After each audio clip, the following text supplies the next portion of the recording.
Hello and welcome back to the Simplifiers podcast, where we take topics in work and life and simplify them. And friends, I'm so excited about geeking out about today's conversation. Now, we have been doing a lot of deep diving into understanding how our brain works, the subconscious, the conscious mind, all things and how it relates to just how you relate to your work and your life. And now I want to take it so much more deeper. And I actually want to talk about how your subconscious is driving how you sell in your business, but then equally how your customers are buying from you. And so what we're going to be simplifying today is how to understand truly what it is your customers want. So my special guest today is Melina Palmer, and she's the founder and CEO of The Brainy Business, which provides behavioral economics consulting to businesses of all sizes all across the world. Her podcast, The Brainy Business, Understanding the Psychology of Why People Buy, teaches us exactly how and why, and specifically in applied behavioral economics. And she also runs the behavioral economics and business column for Inc. magazine. Now, she's also got her first book coming out, What Your Customer Wants and Can't Tell You, which is releasing in May 2021. So I'm so excited to welcome to the Simplifiers podcast, Melina Palmer. Hey, Melina.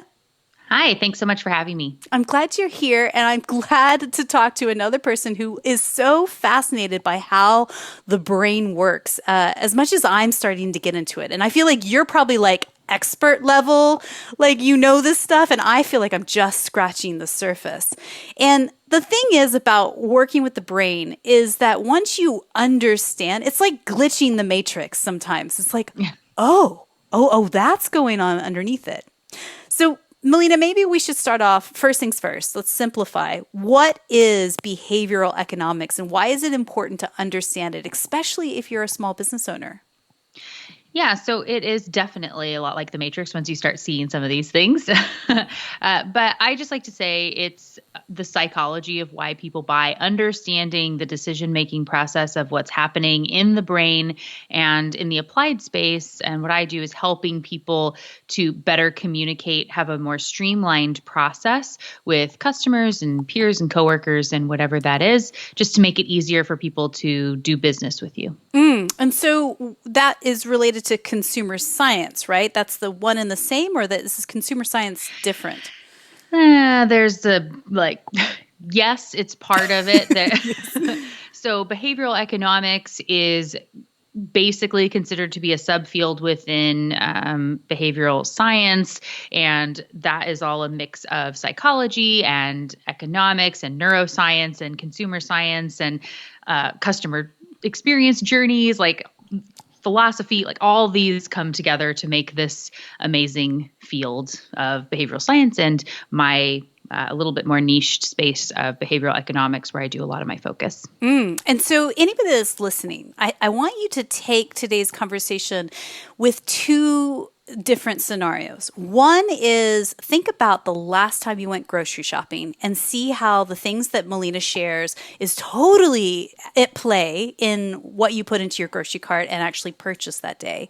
But then two, the scenario of thinking about your specific customer and the products and services that you provide, whether you have a retail brick and mortar storefront with items that are physical and tangible, or an online shop where you are providing services like graphic design or wedding planning or whatever.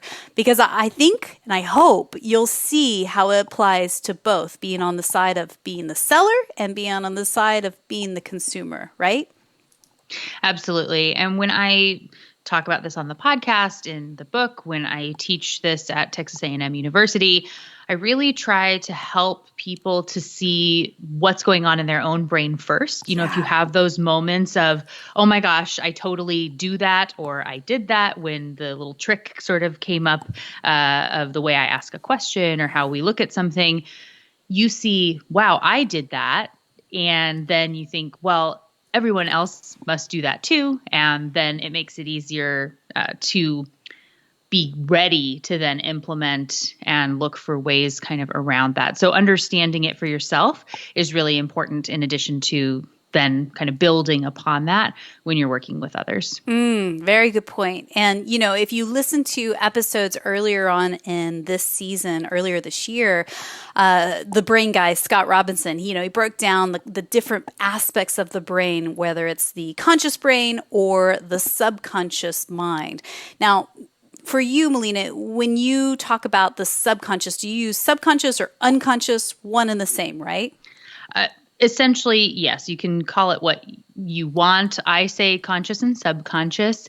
In the field of behavioral economics, if you go to be really reading more into it and you find some academic papers and things, it is more likely to be referenced as System 1 and System 2, which I feel like don't actually speak well to the way that the System 1 processes information, which is why I say subconscious instead. Right. And so the subconscious is 99% of your actions are on autopilot, right? Break that down for us.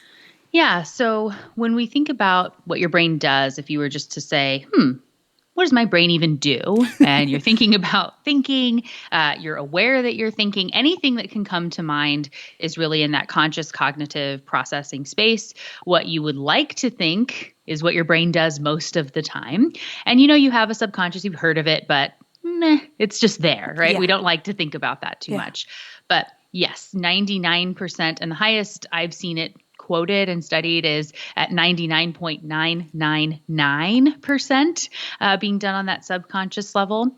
But those choices and things are made using simple rules of thumb and predictability. So the subconscious says, I have a rule for this. I know how to do that. I know how to handle this. And it wants to be controlling as much as possible because as a species, we couldn't survive if we had to do everything in our conscious brain. It just takes up too much processing power. Right. And so the other way to look at those ratios, to reframe it for people, if you were to think about your brain like a computer, you were to say your subconscious can do about 11 million bits of information per second, and your conscious brain can do about 40. Compared to 11 million, big difference. Yeah. And as much as we would like to say, this project's really important, I'm going to need 100 bits of processing power right now. It doesn't work that way. So working with those rules of the subconscious to get through those filters is going to make it much easier to where you're not having to fight for that teeny tiny sliver of conscious brain power. And so if the subconscious is really the one pulling the trigger on all the decisions or making you act or react or not act at all to certain situations, then boy, howdy, it is truly the matrix when you start to understand what those deep-rooted anchors are, right?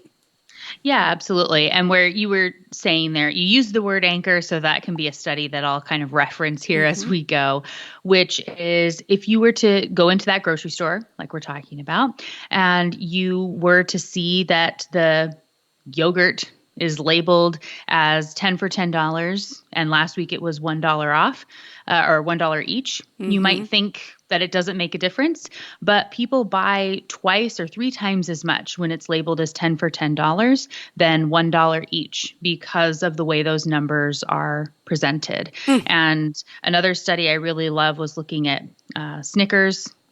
Half of the people saw end cap displays that says Snickers, buy them for your freezer. The other says Snickers buy 18 for your freezer, of which all of us can pretty much agree 18 is a lot of Snickers and probably more than what most of us are buying even in, early pandemic days. So you wouldn't want to put that on the ad. If you were the person in charge of the marketing, you'd say that's arbitrary. Someone's going to ask where I came up with this number. And them is unlimited. Someone can get 100 Snickers if they want, like as you're trying to logic into why you want to use that. But the difference was a 38% increase in sales when you had the number 18 instead of the word them. One change, one tiny thing, but it's that anchor of that number. And then the subtle reframe of the question that's being asked underneath the two ads. So one is saying when it's them, it's, do you want to buy Snickers? Where 18, the question is really, how many do you want to buy? Yeah. Yeah. Oh, so Tiny shift, but huge difference. And, that when I read that piece in your book, I was like, oh my gosh, that is just wild. And you call that specifically anchoring and adjustment. And we're going to talk through some of the very specific concepts to, again, understanding what your customer wants and how they actually buy. So, before we dive into that, I feel like this is the critical place where we have to talk about ethical marketing. Like, what's your stance on that? Because, I mean, some of these things I can imagine some big brands are using in a manipulative way, but I would like to believe that all of our listeners are amazing ethical marketers and amazing ethical businesses. So, what's your take there? Yeah. And I'm confident you saw it addressed in the book, right? So you know what I'm going to say. And I talk about this on the podcast very much in the same realm where you are. Any bit of information or knowledge can be used by bad people to do bad things, no matter what it is. And so going forward with, use all this for good, it always works better if you have best intentions at heart.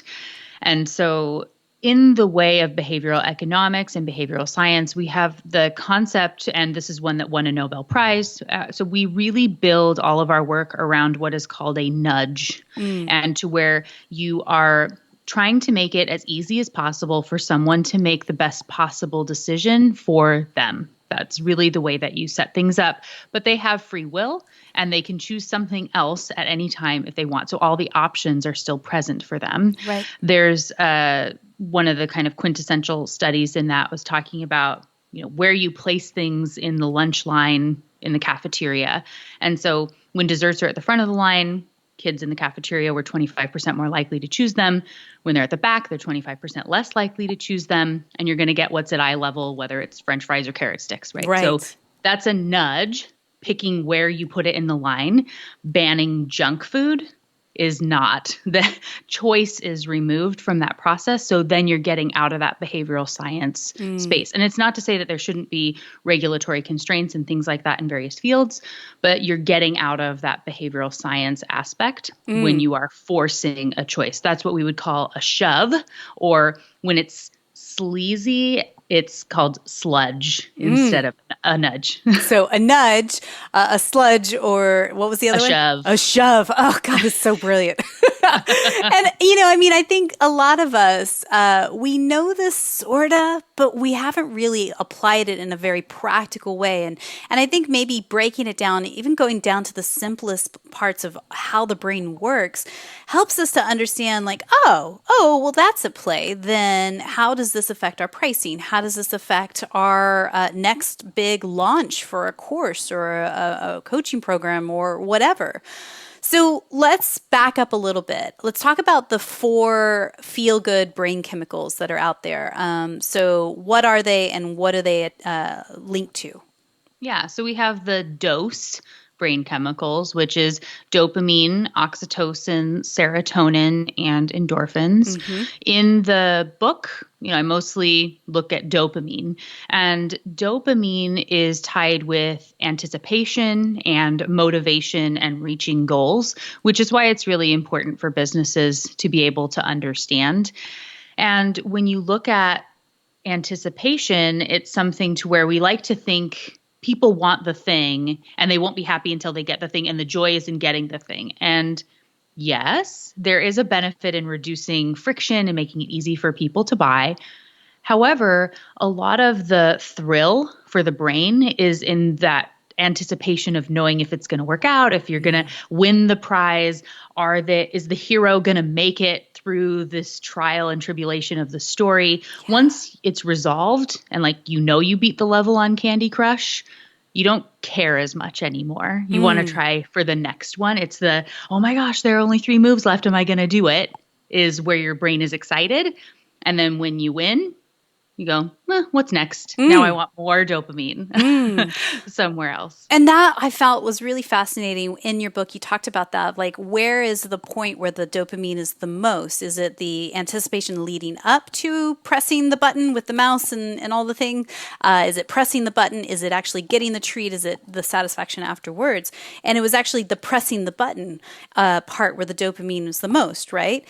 So yeah. So with that, really, I read that an aha in my mind is like, oh gosh, well, really, the customer buying journey is so important to really flesh out and understand each of the steps in that. So if you are selling, let's say, a group coaching program, yes, the solution is what they want, but it's also leading up to purchasing the solution, right?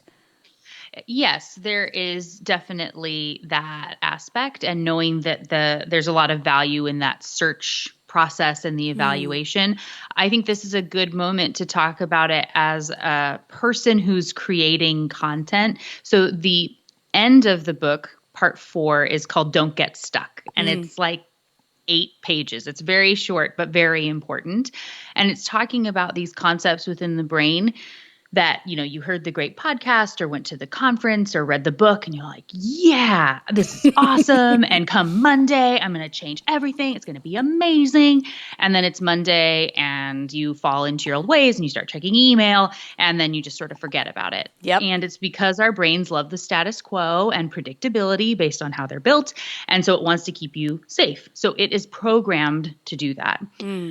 We do some things, talk about bike shedding and productive procrastination, these sorts of things that our brains are going to be wired to do. Right. So if you think about setting up the course, launching the program, getting ready to sell it, how much time do you spend evaluating all the options and saying, well, I can't do it until I go look at all these other programs and I should try theirs for a month or so. And then I should get all their emails and then I should see what the other Instagram influencers are doing and. Yes. Your brain is getting reward chemicals in that evaluation process of like what if and what might happen. It likes that dopamine and the anticipation. Once you actually pull the trigger and start, that's scary. That's actual change, but it likes this evaluative process. And it likes to keep you there because it keeps you where it feels safe. So understanding that for customers, but then there's also relief on the other side once you actually buy and feel good about the decision. So if it is such a clear, yes, this is what I've been looking for, I'm so excited, I'm ready to go, then there's joy that comes in, with some of the other chemicals of actually buying. So knowing that evaluation process matters, but you don't want them to get too stuck in there, just like you've seen for yourself, because then you get into this dopamine spiral forever. So if you can get a little bit, answer those questions, help them feel like they got through that due diligence, and then give them some big wins right away when they do buy. Say like, yay, here's this. Oh, and you got this and good for you. And like praise them that they went through the process. That can really help to have people feel great about the thing that they bought from you. And I certainly saw in that way you're describing, it's not only your consumer you have to be aware of what's going on subconsciously, it's you. So if you've got this fount of ideas, 1,000 different things that you could launch at any point, and you're in that evaluation mode as you discussed, but you never get anything up off the ground. I mean, how many of us can raise our hand and be guilty of that too, right?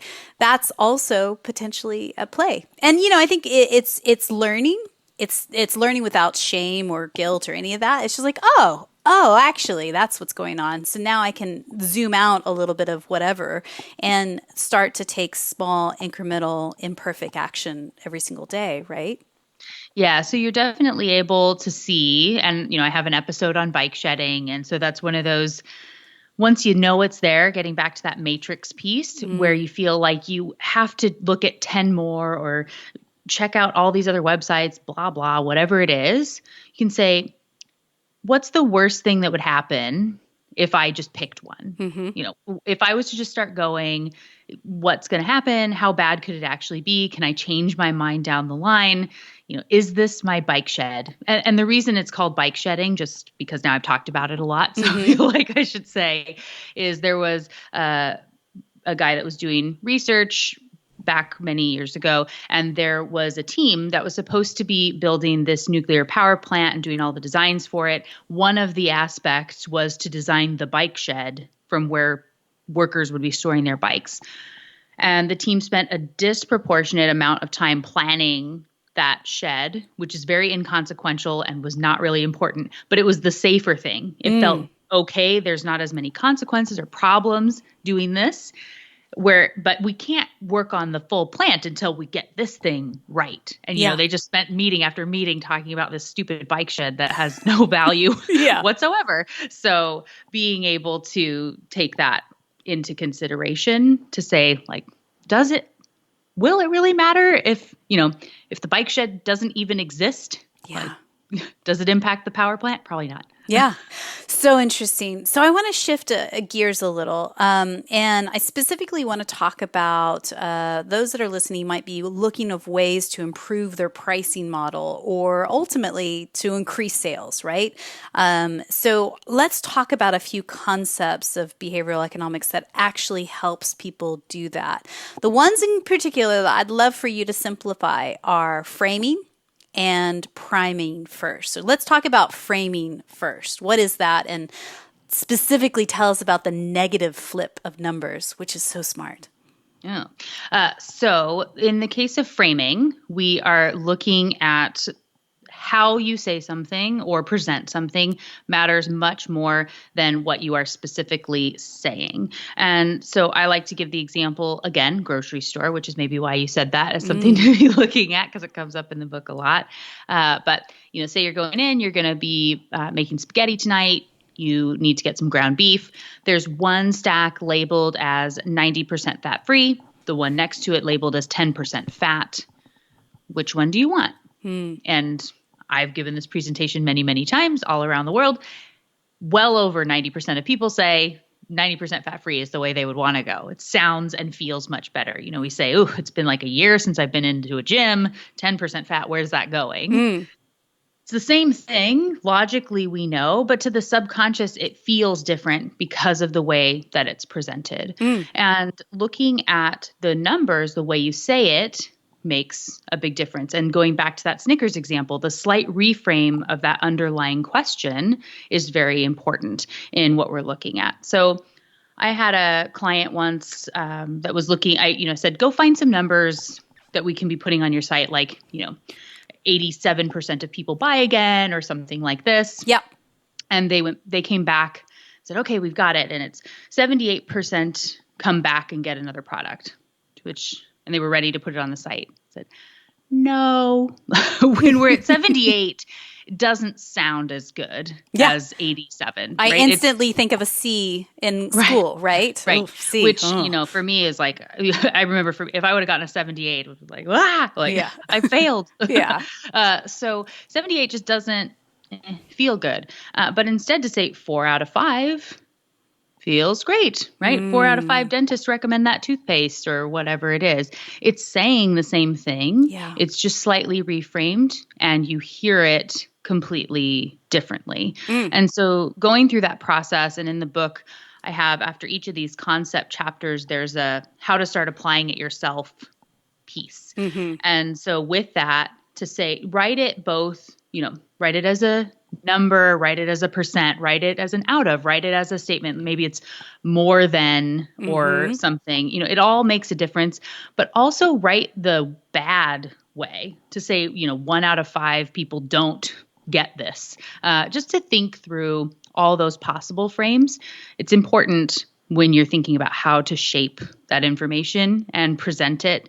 And so look at it from all those angles. And that's what I thought was really fascinating. I'd never really thought of it that way, of the negative flip of numbers, the 1 out of 5 people don't come back or don't buy the services again. It's like, oof, that sounds a lot, like, so it's just interesting again to observe like how our words matter, right? Like the way we phrase things, we may think is all the same, but is so totally not.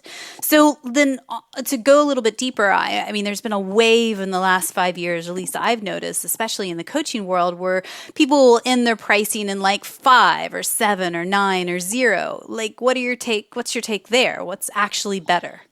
So the good news is this is a thing where I see people bike shedding constantly. So I don't have to change my price until I figure out the perfect number to use, and I can sit and dwell on it forever and ever, and I never have to actually do that scary thing of charging more. Yes. So the good news is it doesn't matter near as much as anybody would think. So the big thing you would want to look at is knowing if you want to be associated with being a deal, bargain, discount, what have you, in which case the rounding down is going to be the way to go.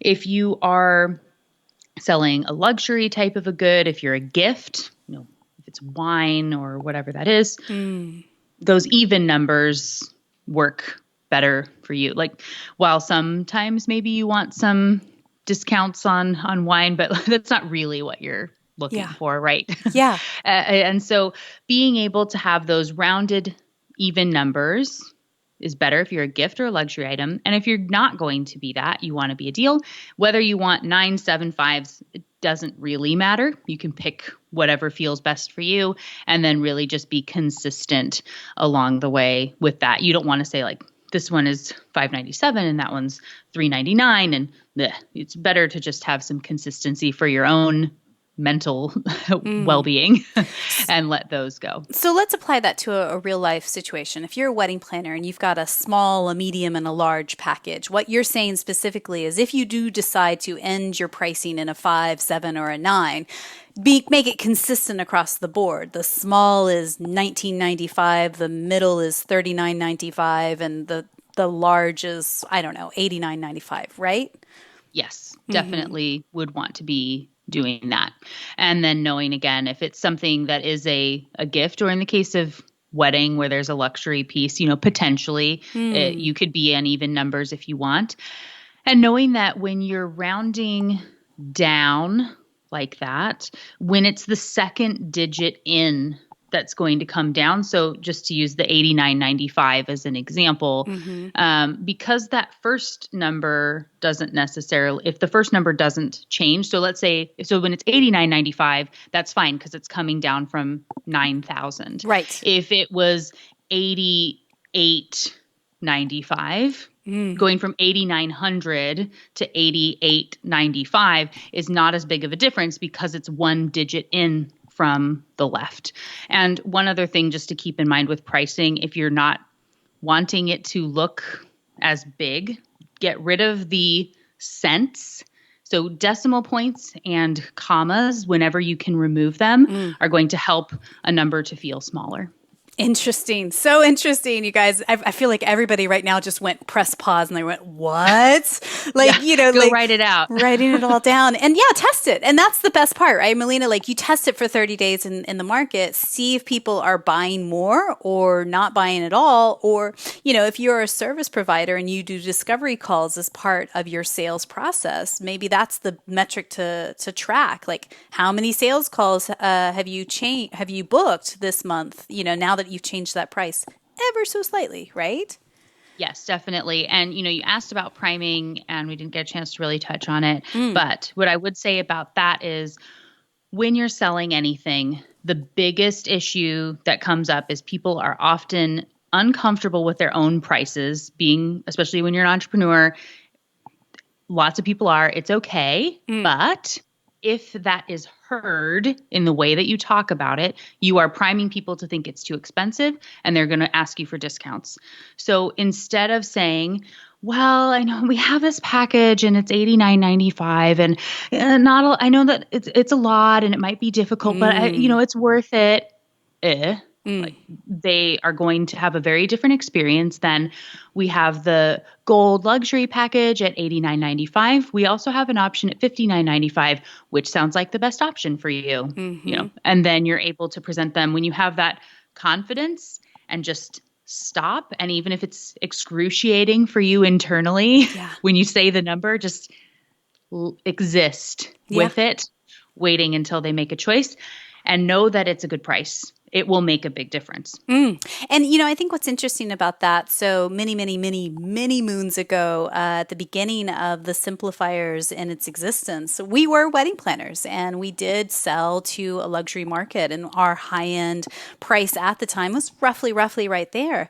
One of the things that we would do is say, these clients that have bought the gold luxury whatever thing, many times we're saving them $10,000 to $20,000 off of their other vendor contracts because we're helping them see where they've signed on for too much at a hotel contract, or we've helped them negotiate this kind of a price or rate.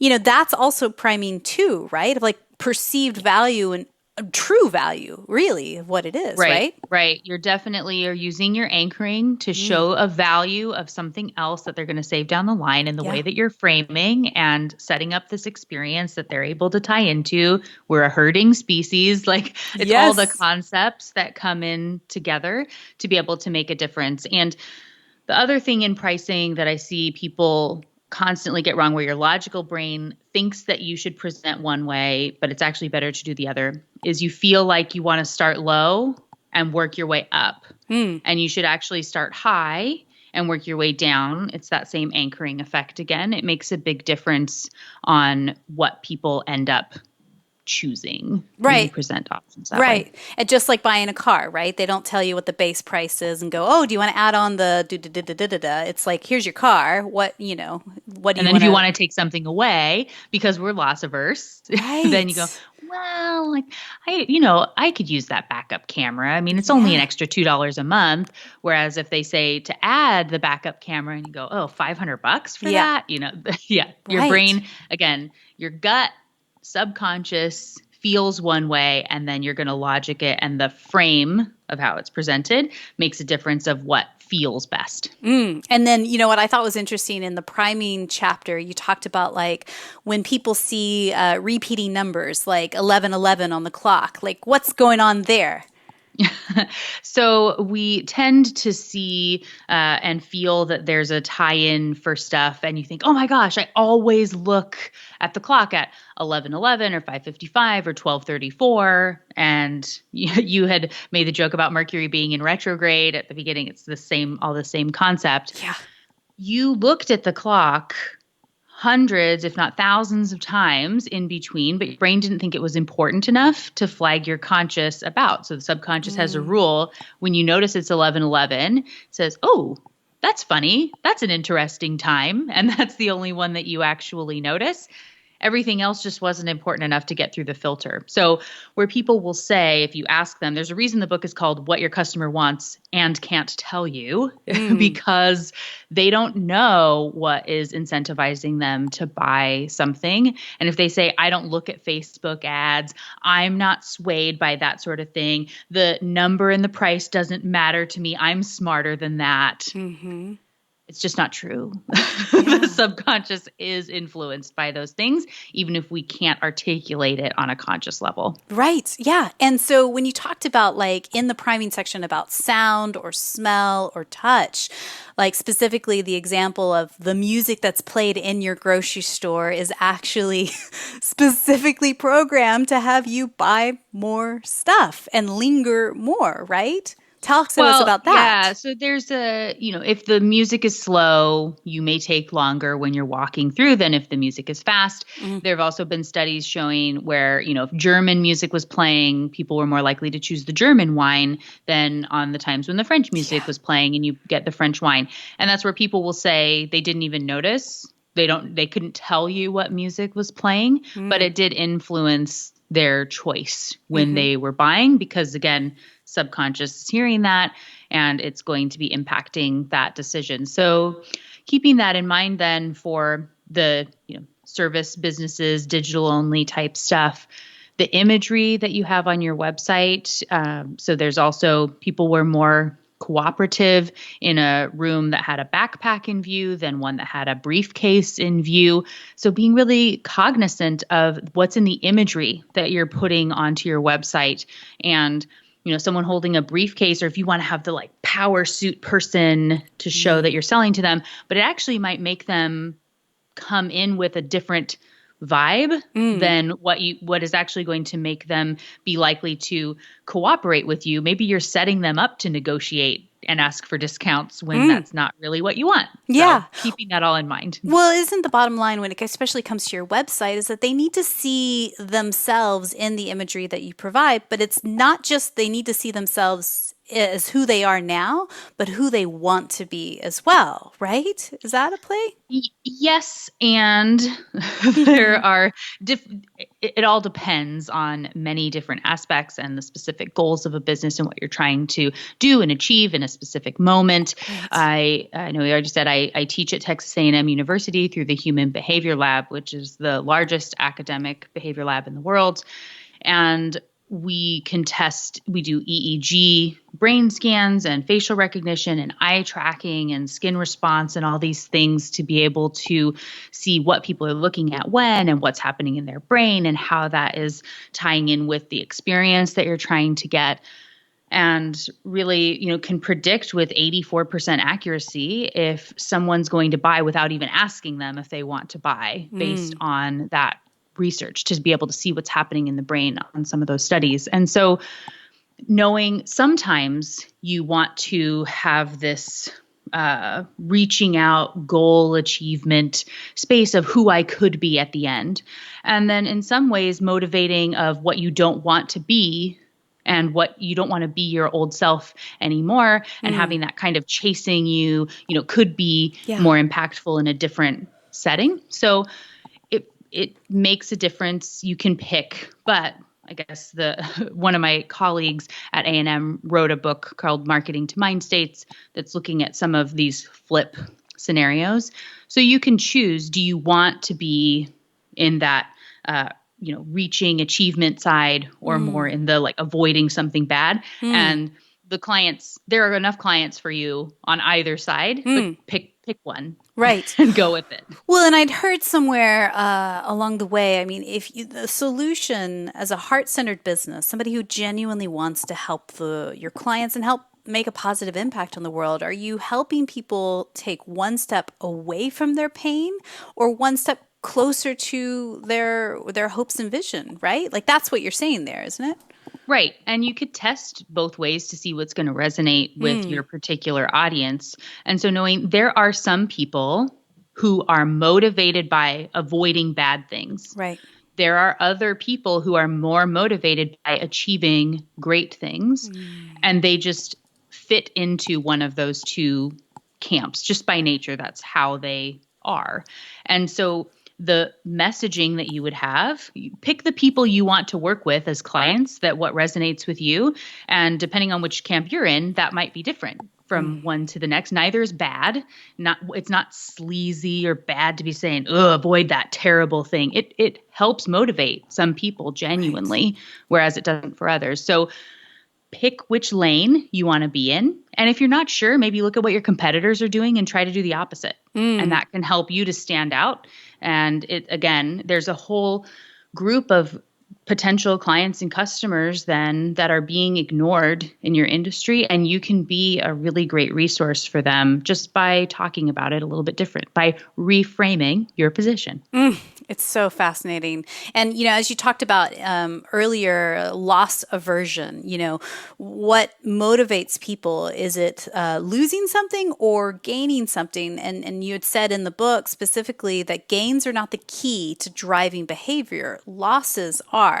And so when I read your JAR method, I was like, okay, Melina is a genius. Thank you. Specifically, no, I'm giving it to you now. I'll put the trophy on your desk because I could imagine the JAR method working for nutritionists, personal trainers, coaches, people who have to work with a client and specifically want to build in a sense of accountability. So describe the JAR method. Yeah. I love the jar method, so I'm glad that you do too. And it's one of those where we'll use a coach as an example. So to say, we're going to set your goal. What are you say you meet with your client once a week and they always set their goals. And because we have optimism bias, they say, well, by next week, I want to do this and I want to do that. And I'm going to get my email blast done of all my lead magnets. I'm going to do this. And they have this list of 5 or 10 things that they want to get done. And then you have the next call. How did it go? Well, I didn't get any of those done, or I only got one thing done. And you just live in this constant spiral. And that's a very vicious circle for somebody. Yes. To be constantly not achieving what you wanted to get done. And it's because you anchored with too many things that you're trying to achieve. Yeah. So if instead you were to say, hey, I've got a jar, it's got your name on it, and you can actually show them and say if it's over Zoom or in your actual office, you can have them and they're labeled and say every week that you do what you say you're going to do, I'm going to put $10 in your jar, and whatever denomination makes sense for your clients. And then every week we add $10 to the jar. Good for you. But if you ever miss, I take it all away and you start over. Whatever's left at the end of the year, you get to keep, and it's yours. So, do you think people will set more realistic goals if they know that it's to keep what's in the jar, to say, well, I'm looking at the schedule. I've got a ton of meetings this week. I would love to get all these things done, but I can only commit to keeping my inbox at 0. I can only commit to getting this one pitch out the door or picking a vendor for this, whatever it is. Yes. And then they did it. They are going to be setting more realistic goals. And then if they do the one thing and they did 2 other things, they feel amazing. Whereas if you said you were going to do 10 things and you only did 3, you feel terrible about yourself. And so then it becomes this snowball as the year goes on to say, now there's $200 in the jar. There's this extra weight of, I better set a really realistic goal for this and say, I'm just going to survive. That's what I'm doing this week. I'm going to get through all my meetings and I'm going to keep my inbox at a reasonable level. Yeah. And then they feel good. And you as the coach look really good because you're helping them to actually achieve things, which is what you actually want to do. And you can build it into your pricing. So it feels like a big win for them. It's all just a really positive way to use loss aversion in a way that doesn't feel negative. Yeah. Genius, Melina. Thank you. And I might just steal it for my clients as well, because it's just so smart. Because, what happens if you constantly set way too many tasks on your plate and then you come back and you have to admit that you only did a quarter of them? It's demoralizing over time. It's so smart. And I could see many, many aspects of using that in your own practice with your clients or customers beyond. There's so much to this book, you guys. And I would love to continue to ask Melina the questions, but I would just really encourage you, if you are intrigued by all of these things, I highly, highly recommend checking out the book. It is released on May 11th in the States and shortly thereafter all around the world. And you can go to our website, thebrainybusiness.com. And specifically, the book is called What Your Customer Wants and Can't Tell You. And, like she said, take it bit by bit, try the practical applications at the end of every chapter, just to start to see, okay, well, if I focus a little bit more effort or attention towards the framing of my brand messaging, how does that change things this week? Is there anything on social proof that we should talk about first before we move on?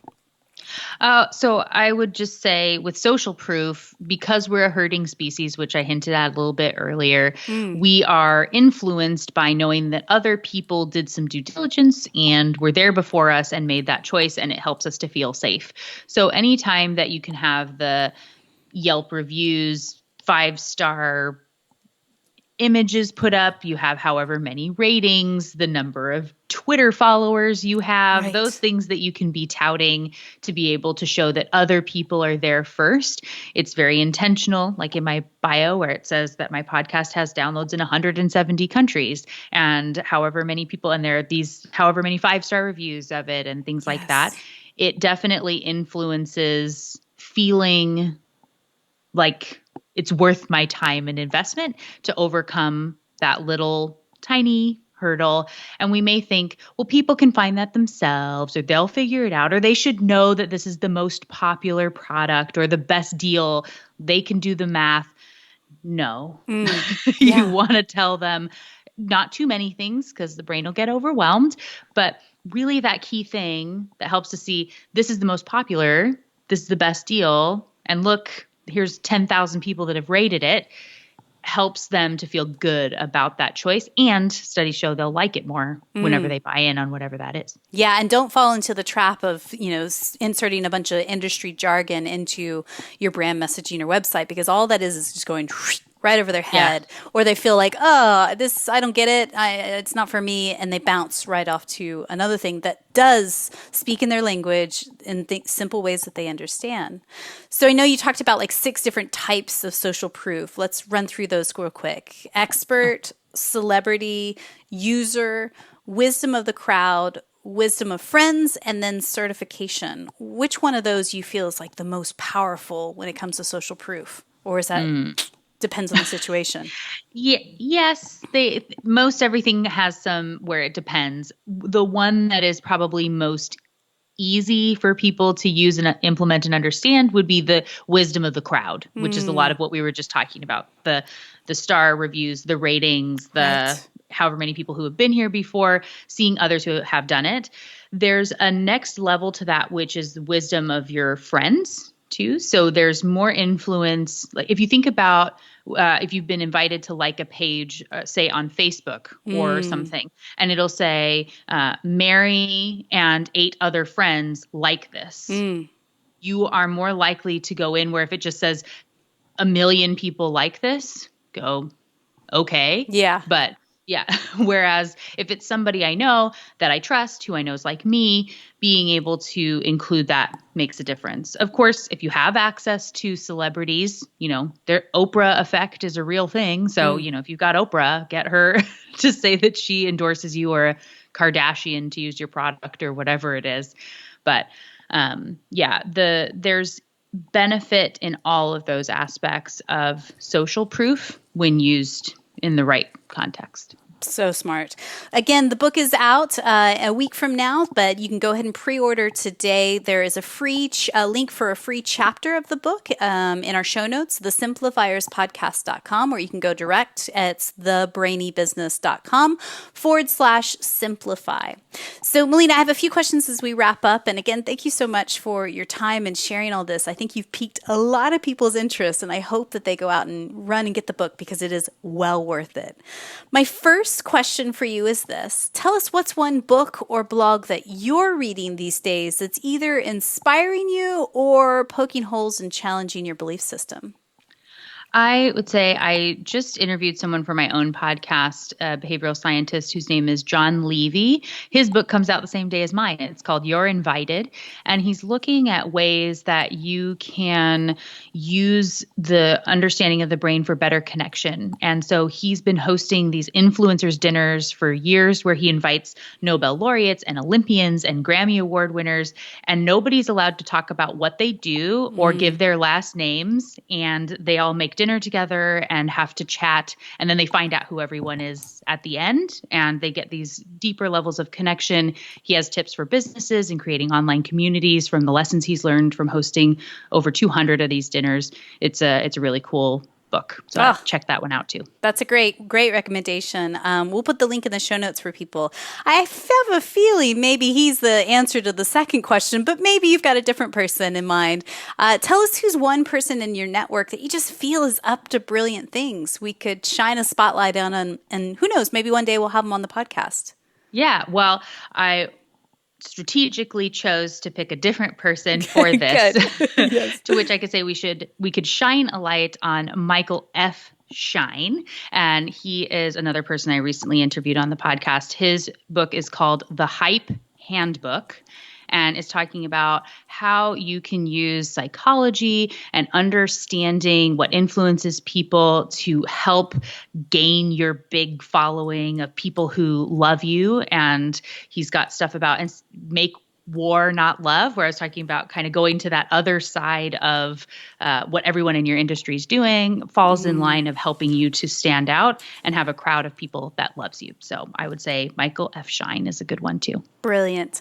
So I believe gratitude and simplicity go hand in hand. Tell me, what are you grateful for today? Oh, I am grateful for you taking the time to chat with me and for reading the book before we have a conversation about the book. It always makes for a much better conversation. Totally. I love that one of the best bits of being a podcaster is I get to read so many incredible books, and you know this as well. Yes. So if you are listening on your podcast player, I highly recommend that you go over and do a search for Melina's podcast. It's called The Brainy Business, Understanding the Psychology of Why People Buy, because then you can learn so much more and go into a deeper dive into each piece of her book and all the different concepts that are at play with behavioral economics. So, Melina, my final question for you today is this. Again, thank you so much for sharing your wisdom. Someone somewhere is listening to you and I right now, and she lost her mind about 10 minutes ago. She was like, what is this? I don't even know. Like, this is amazing. She's intrigued and so encouraged. What's one thing you could whisper into her ear right now just to encourage her in this moment? I very intentionally, and every single episode of my podcast and my email signature is to be thoughtful. And that can be thoughtful towards others, like you said, with gratitude, as well as thoughtfulness in, when you get if there's an email that you feel inclined to click on, or an advertisement, or you throw something away, or whatever it is, to say, why do I do that? Why did I do that this way? And just to put a little bit of questioning into your life, and it can help you to, continue to unlock that matrix. Brilliant. Melina, you're a genius. Oh, thanks. Thanks for coming on to the show today. Thanks for having me.